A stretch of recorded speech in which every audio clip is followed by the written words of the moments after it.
good, y'all? Welcome back to the lab. Today's video is going to be all about the Canon EOS R5C. And when I wake up, I recognize you looking at me for the pay cut.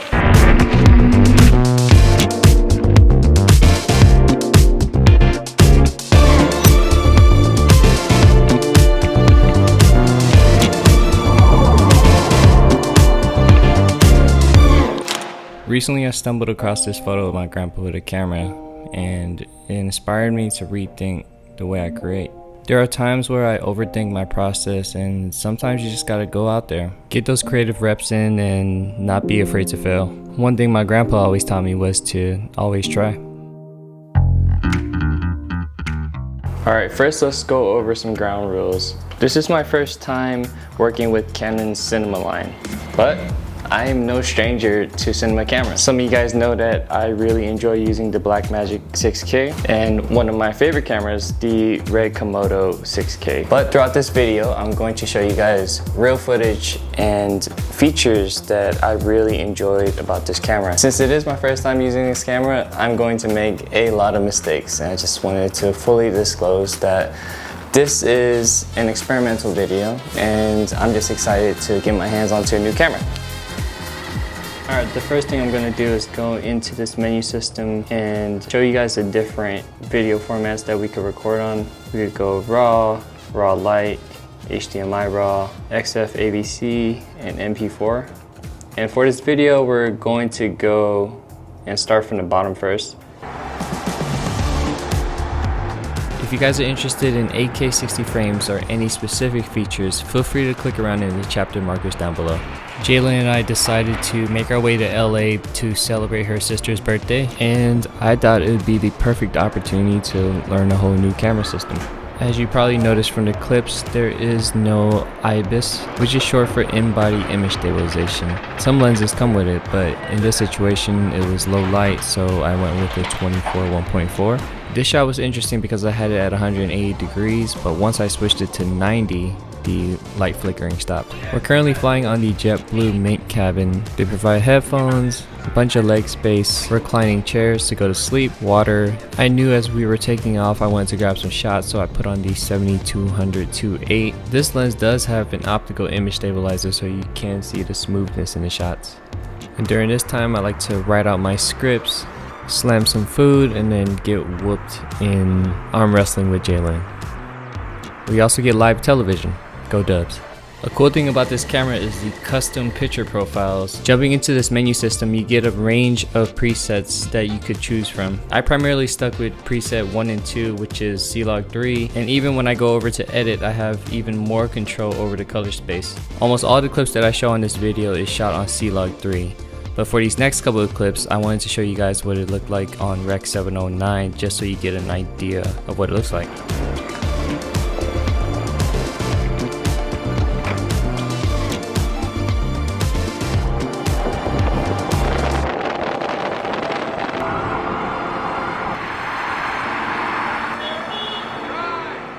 To end the day, I needed to recharge, and the batteries that the R5C uses is the LPE6NH batteries, which is the one with the gold stripe on it.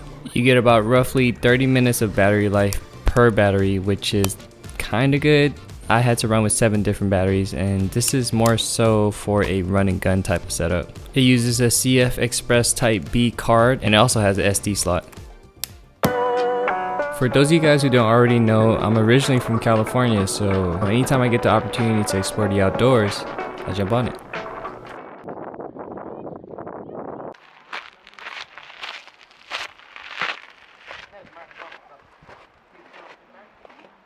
I kind of gave this some thought, but on one of my older videos, someone commented saying none of my clips last longer than 4 seconds, so here you go.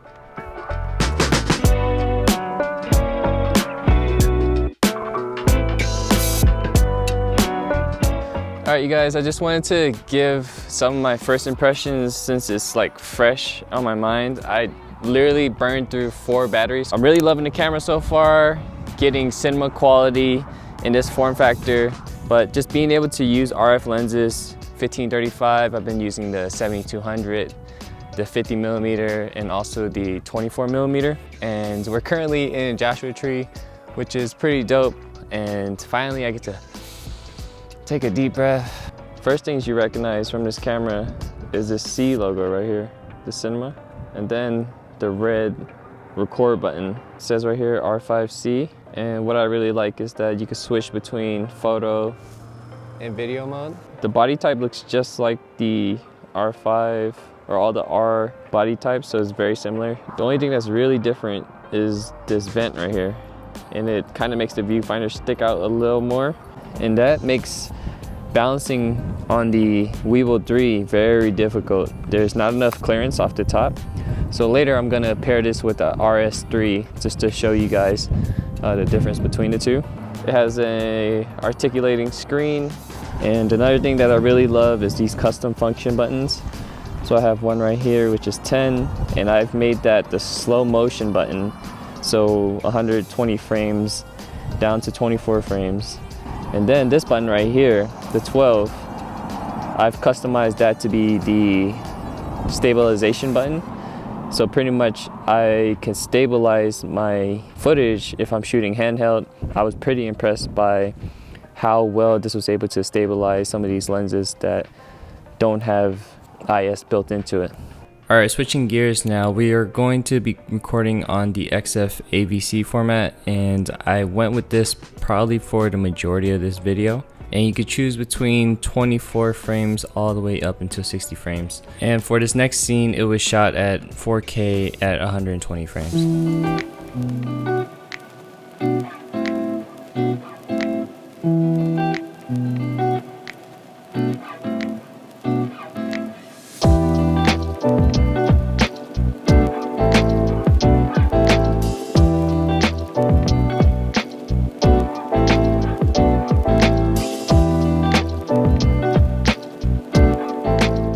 All the shots that you guys just seen was shot on one of my favorite gimbals, which is the Zhiyun Weebil 3, but unfortunately there's not enough clearance on the top to support underslung mode. I was kind of bummed out, so I tried out the RS3 and it actually was able to handle it, but unfortunately both of them weren't able to handle the 15-35, which is my favorite combo for flying on the gimbal. I usually prefer flying on either the Weebil 3 or the RS3 for lighter setups. Because of how much I'm traveling nowadays, I don't want to pack anything too heavy. But the stabilizer that is going to be the perfect match for this setup in particular is going to be the older RS2 or the newer DJI RS3 Pro. After Joshua Tree, we made our way over to this dumpling house where I wanted to show off some of the photo features of the camera. Once you switch it over to photo mode, things start looking familiar. I'm not gonna hold you, but Canon's cinema system looks kinda intimidating in the beginning. But once I switched it over to photo mode, I felt instant comfort, which was nice. I don't know if this is an actual coined term, but new system anxiety is a real thing. But while we're on the subject of photos, this thing shoots 45 megapixel stills on a full frame 8K CMOS sensor. So if I want to capture a quick portrait or a landscape shot, or even hyperlapses, the mechanical shutter shoots up to 12 frames per second at 45 megapixels. This scene was kind of cool because I tried to put myself in the shoes of a foodie slash photographer, and if I wanted to capture a quick movie, I could go movie mode, or if I wanted to go stills, I could go stills mode. And this, ladies and gentlemen, is a Chinese burrito. The waitress thought it was funny when I said that. I don't know the actual name of it, but it's really good. And last but not least, the dumplings. Okay, speaking of food, let's get these bills paid for. Today's sponsor is Artlist. Artlist offers access to unlimited downloads of over 22,000 songs and 27,000 sound effects, which is updated daily. The songs are categorized by mood, genre, video themes, and even instrumentals. All of the songs that I used in this video were from Artlist, and when you click the tab, you can actually get access to the instrumental version of the song, which is pretty much all I used for all of the songs in this video. There's a personal plan of $9.99 a month, and you can even do an unlimited plan that covers everything from personal to commercial projects yearly at $16.60 per month. And one of the coolest things is that it has a worldwide universal license. And the very last thing before I forget, if you use my link down below, you get 2 extra months for free.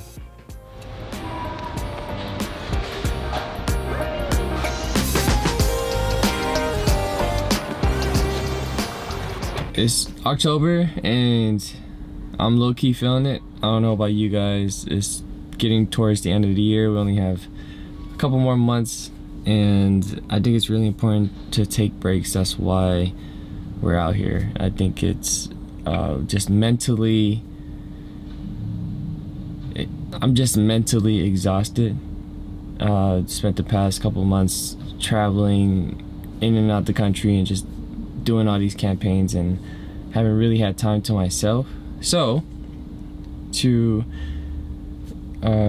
combat that, we are headed to the gym, and that is probably like my favorite place in the whole wide world. If I get any chance to go to the gym, I'm going to the gym. I've always considered myself a creative athlete because as much as I enjoy creating, I also make it a priority to keep myself healthy as well. When I'm traveling, I'm trying to do push-ups, sit-ups, just simple calisthenics. But when I have the time and I get the opportunity, I really enjoy going to the gym.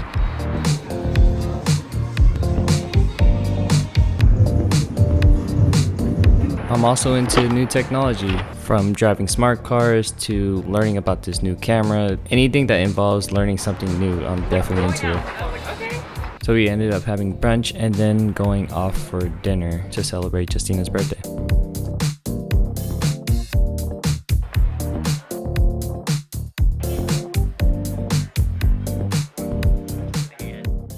After spending the past couple of days in LA, it was time to go back home,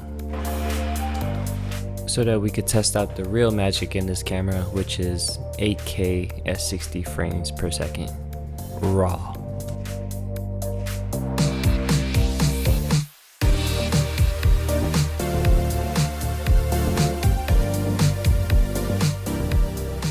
I also wanted to test out the face tracking, and I was surprised to see that the autofocus is actually pretty decent. This is with my hat on and then with my hat off. And I paired this with the RF 50mm at 1.2, so it was doing a pretty good job at keeping me in focus the whole time. The following day I got invited to an Apple event where they were showcasing some of their latest products for the holidays, and I wanted to show you guys the 8K Raw Workaround. So you notice that 8K is grayed out, but if you change it to Super 35, then it goes to 6K. Then when I switch it to Super 16, it changes it to like 3K. Alright y'all, we made it to the very end of this video. First and foremost, if you made it this far, I appreciate you. This was a very difficult video for me to make. I had so many problems and I had to do countless hours of research to make sure what I was saying and showing you guys was on point. I knew if I was going to drop a video like this that I had to come at a different angle. Everything that you need to know about this camera is actually already out on the internet, so I just tried my best to keep it as real as possible. After almost using this camera for a month now, these are some of the things I learned. I don't ever record takes that are longer than 30 minutes. My style is a little more run and gun. What I would hope for, and hopefully a firmware update, is 6K RAW or 4K RAW. I didn't have any overheating issues, and this thing has a built-in timecode, which is cool. I saw a lot of people were complaining about the micro HDMI port, and I personally didn't have a problem with it. This kind of camera is perfect for someone like myself who is a filmmaker slash photographer who likes to shoot portraits and landscapes and hyperlapses. The batteries draining fast wasn't really a problem for me because my style is more run and gun, as I mentioned before. And it kind of reminds me of when I used to go out and shoot with my Blackmagic 6K. And the time-lapse feature makes my life very easy. It is super easy to use. The only thing I probably didn't like is the new vent, only because it sticks the LCD screen out a little more, and because of that I'm not able to use a handful of gimbals that I like traveling with, but that's like very nitpicky. And if you love this camera as much as I do, let me know down in the comments down below. Maybe somewhere down the line in the future we could like run up a video or something and link up. If you have any suggestions for other cameras that I should do, reviews of in the future, please let me know down in the comments. I feel a lot more confident in creating these types of videos, but it did take me a long time to shoot and edit and produce everything because this isn't really something I'm comfortable with, but I feel a lot better after doing this one. And yeah, I got a pack for Hawaii, so I'll see y'all on the next video.